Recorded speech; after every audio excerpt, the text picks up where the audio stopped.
तोते और तोती का गुजर एक बस्ती से हुआ।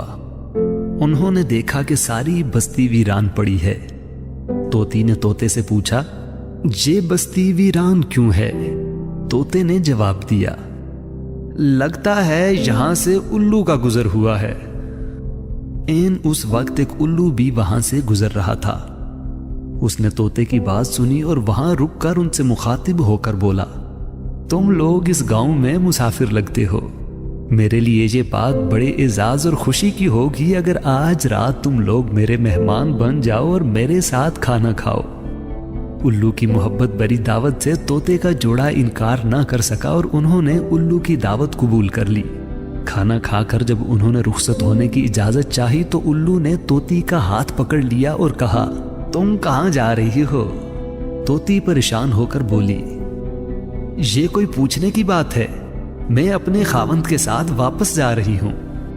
उल्लू ये सुनकर हंसा और कहा, ये तुम क्या कह रही हो? तुम तो मेरी बीवी हो।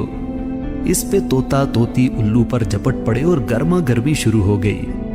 दोनों में जब बहस और तकरार ज्यादा बढ़ी तो उल्लू ने तोते के सामने एक तजवीज पेश करते हुए कहा, ऐसा करते हैं, हम तीनों अदालत चलते हैं और अपना मुकदमा काजी के सामने पेश करते हैं। काजी जो फैसला करेगा वो हम कबूल कर लेंगे। उल्लू की तजवीज पे तोता और तोती मान गए और तीनों काजी की अदालत में पेश हुए। काजी ने दलाइल की रोशनी में उल्लू के हक में फैसला देकर अदालत बर्खास्त कर दी। तोता इस बेइंसाफी पर रोता हुआ चल दिया तो उल्लू ने उसे आवाज दी, भाई अकेले कहां जाते हो? अपनी बीवी को तो साथ लेते जाओ। तोते ने हैरानी से उल्लू की तरफ देखा और बोला, अब क्यों मेरे जख्मों पर नमक छिड़कते हो? ये अब मेरी बीवी कहां है? अदालत ने तो इसे तुम्हारी बीवी करार दे दिया है। उल्लू ने तोते की बात सुनकर नरमी से कहा, नहीं दोस्त, तोती मेरी नहीं तुम्हारी ही बीवी है।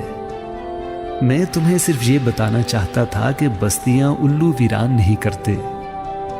बस्तियां तब वीरान होती हैं जब उनसे इंसाफ उठ जाता है।